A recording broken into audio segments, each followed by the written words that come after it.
This is Jason of Metal Conjure here with Jukka of Omnium Gatherum. First of all, thank you so much for your time, and this is a great tour, a little bit of like melodic death metal, technical, a little bit for everybody.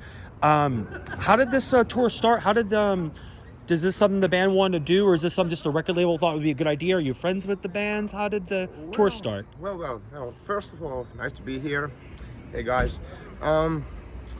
I think it was kind of like a little bit of column A, a little bit of column B, you know. We knew of Elysian, like initially, and we thought like, you know, they could be a good support group for us because we didn't know the guys like personally at all. Like, you know, we knew of the band, like heard a couple songs here and there and stuff like that, but it was suggested and we were like, you know, why not? And Black Crown initiated, we didn't know anything about them, but this has been like, this turned out to be a really, really good package. Like, you know, we're having fun, the gigs been great, all the guys are great, all the members on the tour are super, so what else?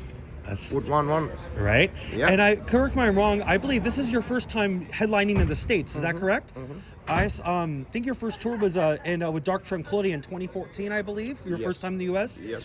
And I noticed even back then the anticipation of Omnium Gatherum in the States, but there's this joy in the band. There's this nice happiness, there's this brightness on stage, and I think it really goes to the fans as we notice it. Tell me, where does that come from? Is that just in terms of the music, just playing together, and just it's noticeable, and I think that's a one reason why the fans are so passionate for the band. So once again, it's kind of like a concoction of things.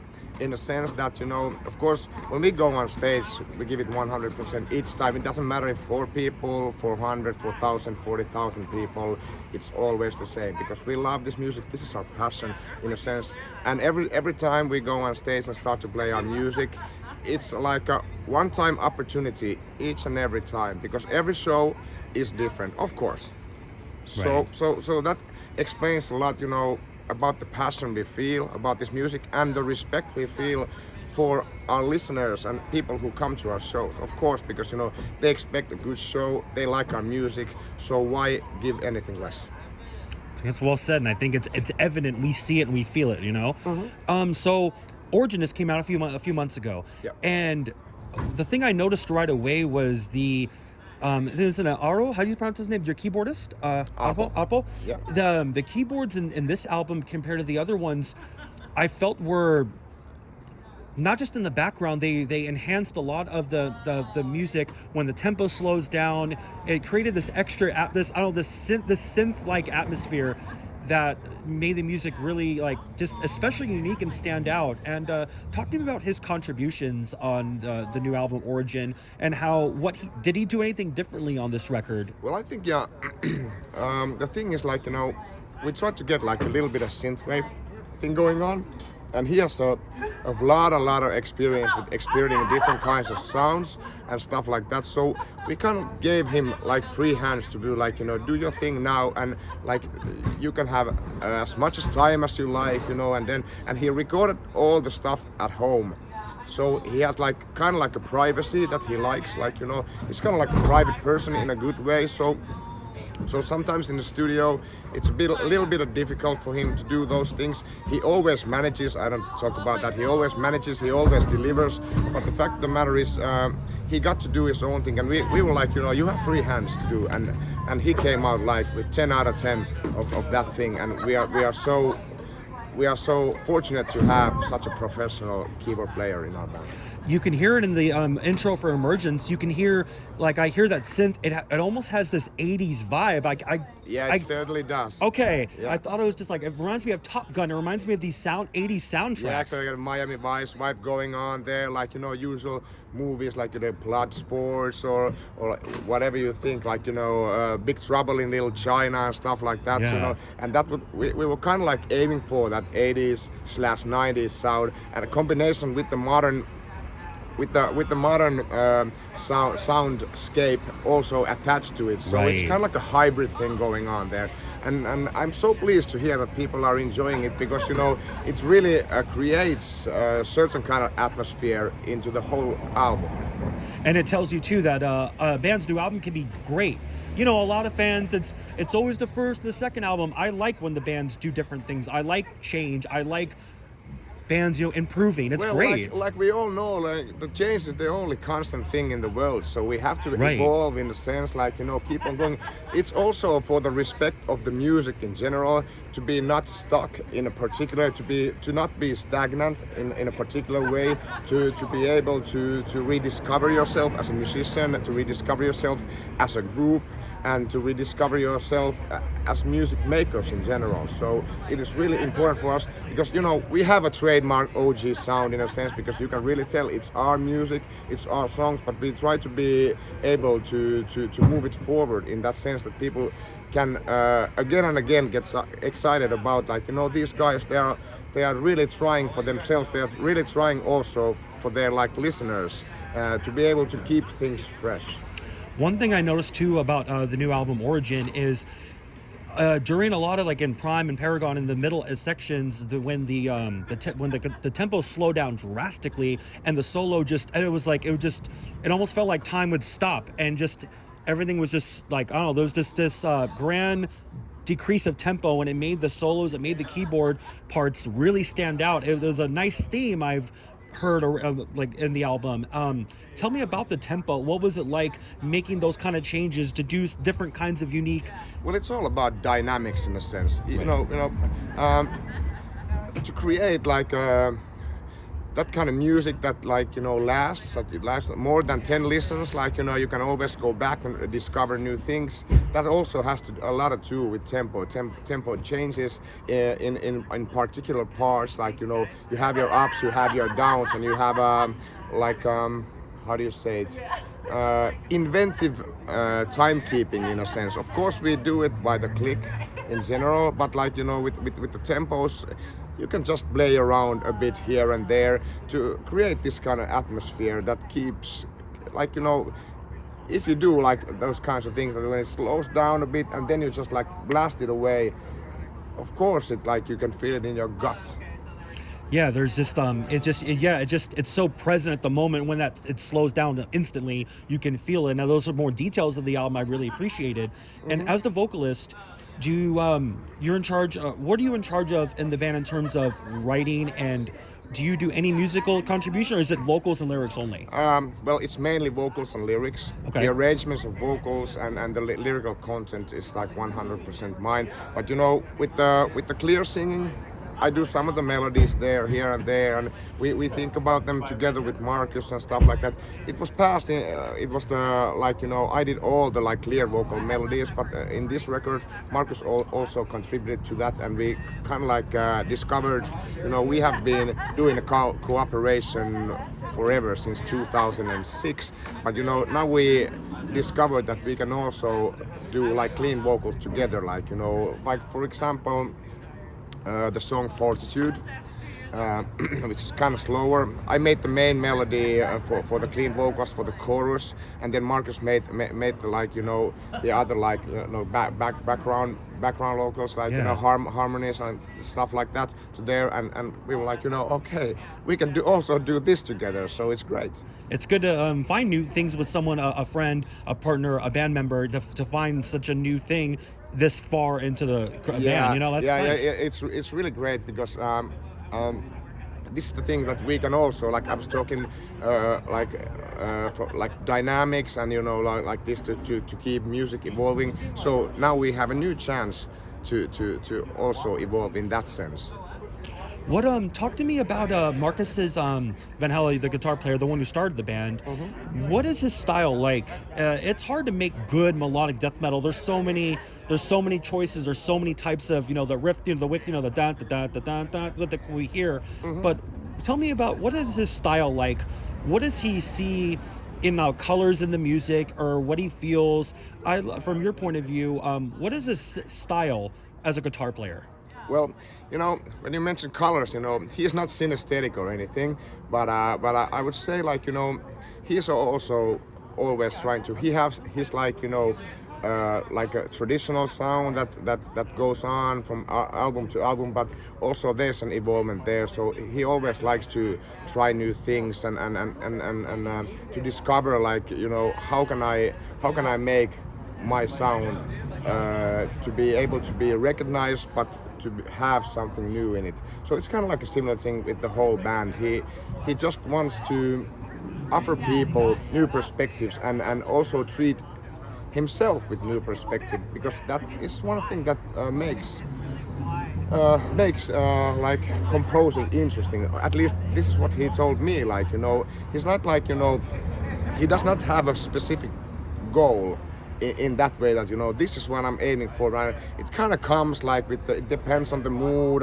Sometimes riffs come to his mind and sometimes don't, and melodies and stuff like that. And it's like, you know, this big part of love stew musically. It just like kind of like scoops things, and then something miraculous happens, and the songs are given life. And you mentioned of the having synthwave in this record. I've noticed the cover of Infected Mushroom, who actually I got to see at a festival in November. Oh, nice. They were great, and Yeah. in front of me was the cover. What was the idea about covering that song from that band? And just I like covers that personally, where it's not the same song. You pick a different song, and it's the right balance of your own spin but making true to theirs, but picking a good song. I'd like to know the reason for picking this one. Well, you know, we've done a couple of covers here and there, but we always try to discover like also in the cover area like a different kind of style and different. You know, with Beyond it was a Rush cover, like Subdivisions. Then with Burning Coal we did Sepultura's We Who Are Not Like Others, which was also like a totally different genre, but we did OG style. And now like in front of me by Infected Mushroom, well, that was like, you know, for a metal band it's not so usual to make like kind of like this kind of like techno. Well, it's not techno in a sense. Yeah, they're pretty different. Yeah. And now, like nowadays, but in the past, like, you know, they were like, you know, like kind of stuff. And you know, we both like Infected Mushroom. You know, I've been listening forever since the BP Empire time back in 1999, and for this,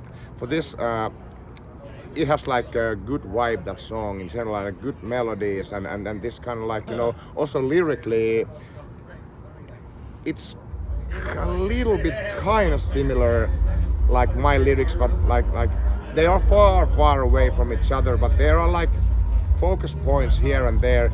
You know, I like to talk about the mysteries of existence, so does Infected Mushroom in a sense. So it was really like that kind of Marcus, like one day I actually introduced the band Infected Mushroom to him back in the day, and when he came to me like with this album, hey Jukka, should we do a cover of Infected Mushroom? I was like, really? Now you like this band so much? Like, okay, I like this particular song so much, and he said like it would be perfect for OG to cover it in a way, and I was like, you know, giddy up. It worked out really well, you know. Yeah, thank you. Do you guys like other EDM, either other types of bands or groups or artists similar to Infected Mushroom, or is it just kind of them, or are there other ones you like? Well, I used to listen to that kind of music a lot. So there are several bands, you know. I don't even have to mention because, you know, there are so many that I like. But I would say music, if it's good music, I don't mind the genre at all. You know, I don't mind if it's like metal or rock and roll or blues, hip hop, jazz, you know, psychedelic trance, that kind of, you know, it's all good for me. If the song is good, I don't care about the genre at all. So that gives us like a free range to approach things and to be able to have inspiration also from all kinds of like musical stuff, because music for us it's a kind of like a sacred thing, you know. And I'm not thinking about like in that stupid way, like, you know, music is the most important thing in life, but like, you know, it has all to do again with the passion of we love this, like, you know, we see how our music and other people's music affect to the people who do not make music themselves but enjoy music in general. So those things combined, you know, that's why it's so important for us.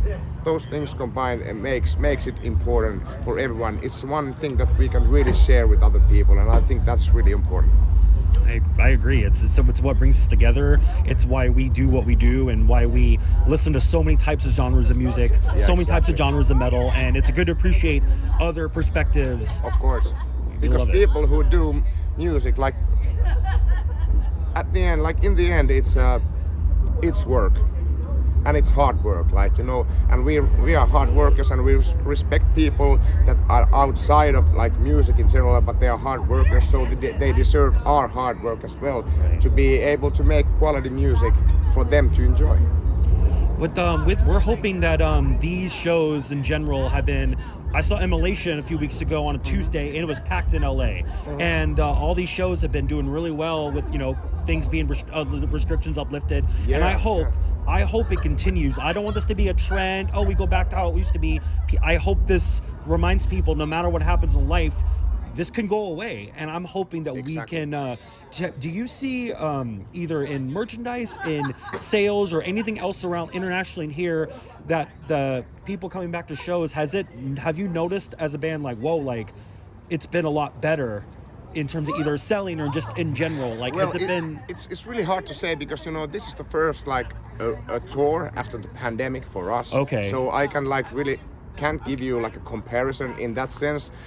But I hope that people will reach and come out to the shows, because, you know, we all miss this so much, you know? Yeah. Okay, with the pandemic stuff, you know, it's a force majeure that an individual cannot like really have effect on. So we just have to, like, you know, stick to our guns and be able to and stand like with fortitude, with, like, you know, our back straight and stuff like that, and to be able to understand like these things like wars and pestilence and stuff, they happen in our world. This kind of world, that these things happen. So we just have to keep on going and make music and make people happy.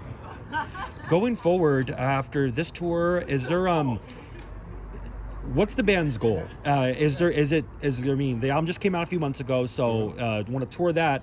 Is there to be on as many tours? Like, is it just to kind of go back to how it was in terms of wherever your schedule was, or is there something different now that things are opening up? Is there something different you want to do? Well, I think, like, you know, we want to do more. Like, you know, we're a pretty busy band, like, when it comes to touring, since like over 10 years. Like two tours per year, like stuff like continuing, like, and we're not about to stop, you know. We're not that old yet. and I think, like, you know, again, it's really hard to say how this thing progresses, but I hope and I would like to say I know that we are able to do like touring as we did before, and of course if there's the chance we will. We're gonna go on tour with Flesh God Apocalypse in a fall in Europe. So that's gonna be great. Wow. Of course, we're gonna do summer festivals, and then we have a lot of plans for 2023. So thumbs crossed. We're gonna do all that shit, because, you know, we love this shit. No, we're hoping so. Any last words for tonight, for LA tomorrow? And I heard the venue got upgraded to the 1720, which is a bigger venue. Yes. And I went to the California Death Fest a month ago. I saw Obscura and Immolation. Shows have been packed there, even on weekdays. So it should be pretty great. Anything you like to say for the rest of everything going forward? Well, I think, you know, now the shows are here again, so don't miss them.